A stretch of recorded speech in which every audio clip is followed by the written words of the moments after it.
Hi, I'm Tim. Welcome to Watchbox, and thanks for logging on. If you love this watch, email me, tmosso@thewatchbox.com.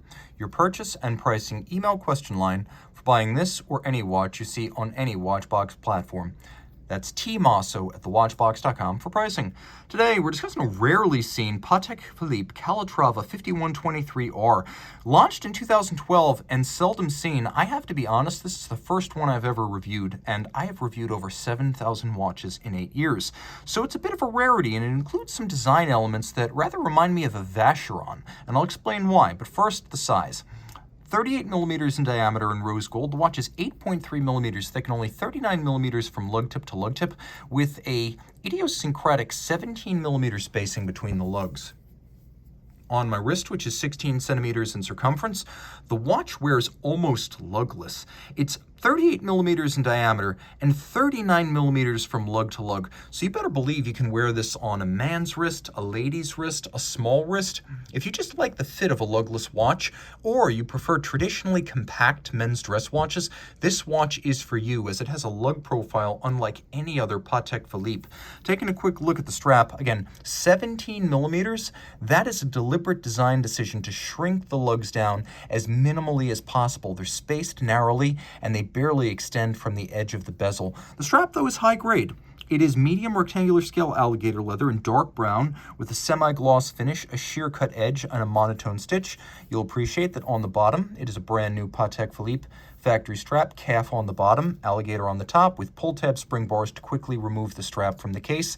And it has a Patek Philippe branded rose gold spade-style pin buckle. Okay, these lugs. This is why I cite Vacheron, because Vacheron has one historic design trump card against the likes of AP and Patek.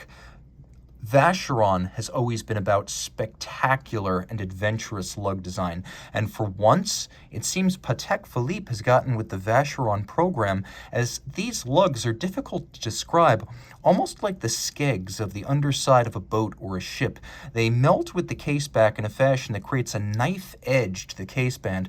You can even see in the profile, this is an unusually assembled case that has a little case knife slot for the watchmaker, a visible in the relatively narrow vertical segment of the case band. We have a sharp conical bezel with a little bit of a flange that abuts the sapphire, and you can see it has almost a knife-like break between its vertical edge and its conical profile.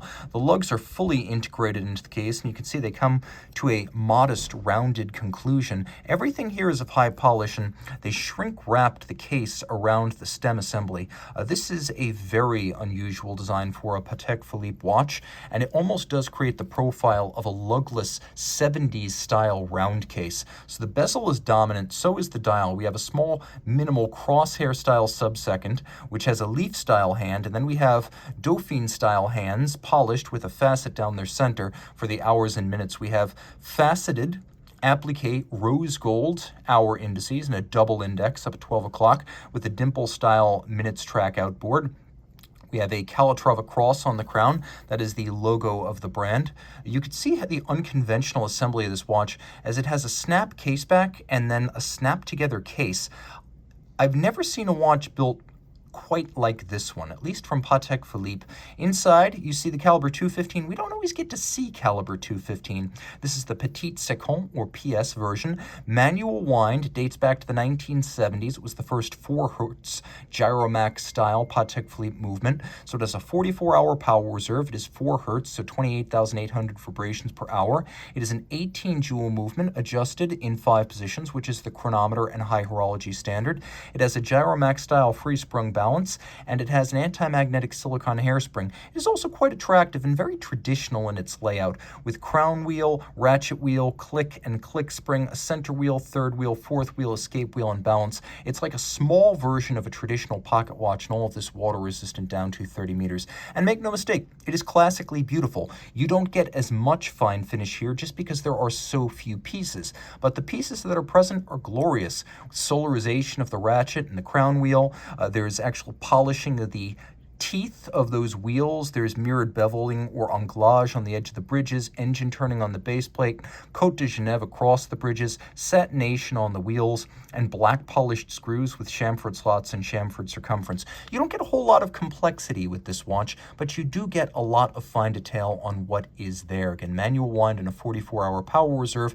This watch is all about minimalism with lugs that are unmistakable. Reach out to Team Mosso at thewatchbox.com for purchase and pricing details.